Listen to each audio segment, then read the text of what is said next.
Kun qaba waan shakku sana mustanima waan sidi buna rabsini namo innatti mannanan drama kuma saddeeti qaamaadha jedhee ergaa fuudhee abbichin beeka maqaa waamu kuma saddeeti dubartii tokko nyaatee utuu inni sirkiidhaan bilookee jiru karaamaa adabbii mootummaa biyya kanaa keessa galtee mucaan akka maraachuu taate natti mattee lakkoofsa tokkummaa naa kenni ibiluun ni madheennaan keessaan naqe obboleessu sirraan bareedu maqaa gaarii qabdaa fotoon kee makumti kee maa baasaa maamiti mucaan boossee garaana nyaatte birrii si kenni fiin jedheen ishi jedhee birrii kenne erga birrii kenne immoo maa keessaan na gaafatti hattuun kabajan jaallattu keessaan gaafachuun hin ta'u yeroo siniin jedhu ragaa wajjiniin obboleesso yoo na satarte iyyuu rabbi siin satarin yaa tokkumma dhageessee namni namanu ana iyyuu yoo satarte rabbi siin satarin haqqi imimmaa miskiinaa walqixxummaadhaan itti muddi gaafa na barbaadde yoo na qacarraa biizii ta'e si biran numne natti dawalin naalabu shaklak addawul na Mube. abdi Oh. Assalamualaikum. video as bawa dandeessa abdi Video. Oh. videos na bawa dandeessa dhaggeeffadha Embayar akong kabu jadi. mucaan kun abdii jedhama anatu biyyarraa fide fakkeenyaaf jechuudha kan viidiyoo kana natti erge waan sin dhibu gatiin jara hordofuu jennaan namni WhatsApp na dubbisu nama kuma kunoo laala namni WhatsApp na dubbisu quxuraan qabu garuu namnan immoo hordofadhu warra riskii anaa fide dirqama WhatsAppidhaan ergaa wayiin argean achumaan yeroon irra galu viidiyoo natti erge ijoolleen ani sii kennuu jedhe suni biyyaa dhufuu jedhe suni abdii meemee maaltu si mudate atoo dhuftee waan waadaa biyyatti nama kuma sadii jira hundi isaa torki caalaa oromoodha waan waadaa biyyarraa sii galee si fide sitti dhiseen jira obboleessa koo abdii dubbadhu. Ayyamu be galatoomii ulfaadhu awwala irratti namni kamuyyuu gaafa waan tokko hojii tokko eegalu haga humna isaatitti amantummaadhaan eegala mubee namni kamuyyuu hojii kana durallee namni hin beekne illee hin jiru sirriitti bareechitanii beektan jechaadha. Namni osoo namaaf osoo hin ta'in nama dalaguuf saniif osoo hin ta'in lubbuu ofiitiif nama dalagu ta'uu waggaa dheeraa dura bareechitanii beektan. Nama gartee kallattii namaatiin illee ta'ee gama biraatiin illee gama namarraatiin illee ta'ee asbaaba ta'uudhaan rakkoolee hedduu keessaa hawaasa bal'aa kana gargaaree turedha. Akkasuma nullee sanumarra dhaabbannee gaarummaa isaa garteetiin ba'ada rabbiitii gartee isumarra kennee amannee tumaan kaanee biyya kana karaa isaatiin dhufne. Alhamdulillah haga ammaatti rakkoon karaa isaatiin nu qunname tokkollee hin jiru. Nagaumaan deemnee as geennee asitti illee waanan waadaa biyyatti waanan waadaa sagalee kootiin sinii kaa'e kana sinii godha jedhe wanta hanqise jira.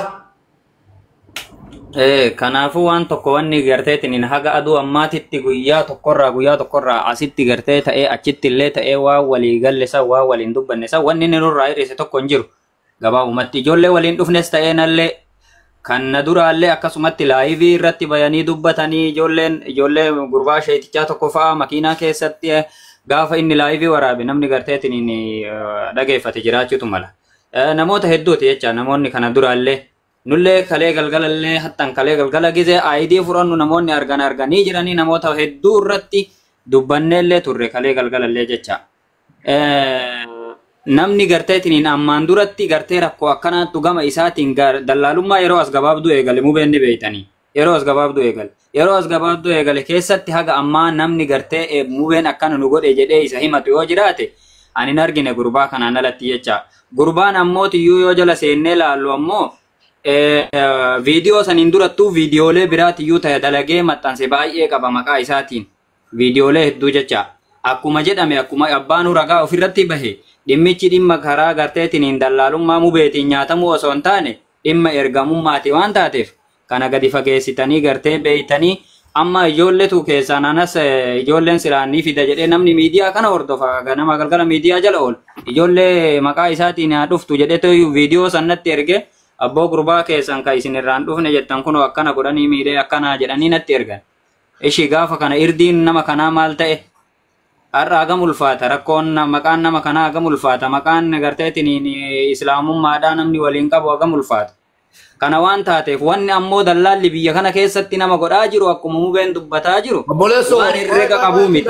darbin isin dhuftanii guyyaa kudhanitti ayidii fudhattani. Alhamdulillah waadaan sinii kana keessa waan tabe hojiidha. Hojiin kun qophaa'ee irratti dawwalamaa jira ni galtu yoo hin galles immoo ta'a qallamni keessan wanni isin gaafatamtan hin jiru waadaan koo amma gaafa hojii galtan itti gadi ta'e. Garuu ijoolleen dallaalli biraa fide kaleessa bakka akkana kana jedhan kaleessa natti bu'aan turre mubee ji'a lama keenya mubee ji'a tokko keenya rabbii jedhii bara akka sangaatti fe'amee ijoolleen as dhufee imimmaan si boochisan ijoolleen bakka sanii imimmaan nama boochisan dhugaa rabbii imimmaan maaliif fidanii achi gannaqanii achi gatanii jecha. Obboleessoo fiduu dandeessa. Dhiiga boossa dhuftee warra balkaaba asitti himatanaan gaafadhu waan jarri itti jiran natti dachaanii wallaahi imimmaan koo qabachuun dadhabaan rakkoon jarri himatan jechuudha. As fidee dachee naacha dallaalan akkas.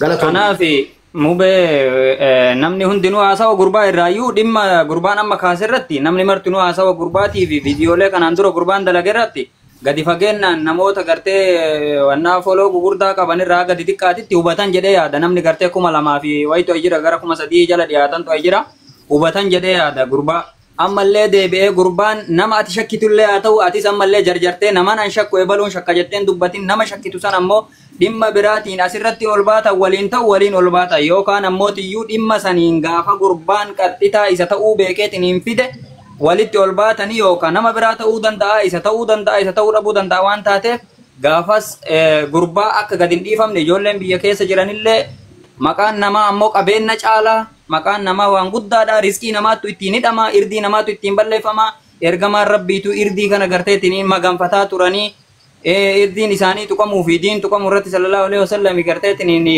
dallanaa turan jechuudha. Kanaaf irdii namaa jechuun akka qallaaliititti waan namni ilaaluu miti.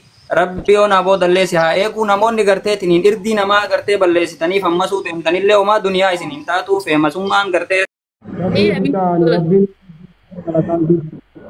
Rabbi gammadu. Aamin du'aa eeguudhaan. Rabbi ta'an karaa hariidhaan. Rabbi rakkoo sitti fidi. Rakkoo addunyaa rabbi sitti fidi warra kana hariitti jaajirutan. Akkuma guutuutti qabdii rakkoo sitti fidi rakkoon mataa koo rakkoon kun immoo rakkoo cimtuun irra geesse rakkoo gubaa ilmoo isin beektani. Rabbi rakkoo kanaa isinirraa hiiku. Anarraa isin rabbi hiiku isinitti rabbi aanu rabbiin bakka guddaa isin akaa'u isin hundaayyuu. Aamin ka isinirraa gadi buunaa nama biraa galchadha. Amiin lubbuu gabaabam rabbi si haa kennu lubbuun adda.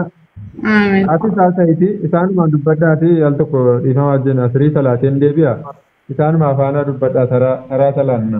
ayyee rakkoon qabu deemu. Ayya rakkoon qabu. Deemi kottoshi adi rakkoon qabu. Mucicha si biraa sana abbisi iskiruu intini yaa godhu akkaawuntii haa barreessu gisee namni akkaawuntii barbaade. Akkaawuntii barreessu. Salaataa jiraannis. Ayyee deebishi. Yalla salaataa kottaa rakkoon qabu. Rabbiin isinirraa. Salaataa kottaa. Aba abshir mucaan keessan inni magalaati inshallah. Waa tokko yaadina wallahi. Kun rakkoon nama hundarra ga'a.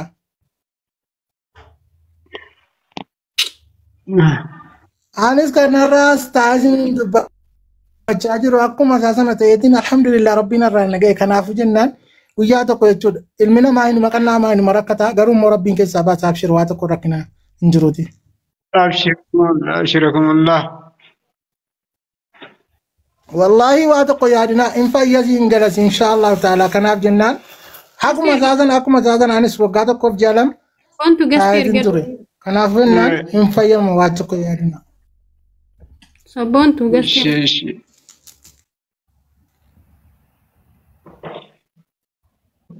Gastii erga. Na dubbise dheeraani keessaan yeroo na dubbise nama achitti dhaqee ilaalus ni ergaa fi inshallah.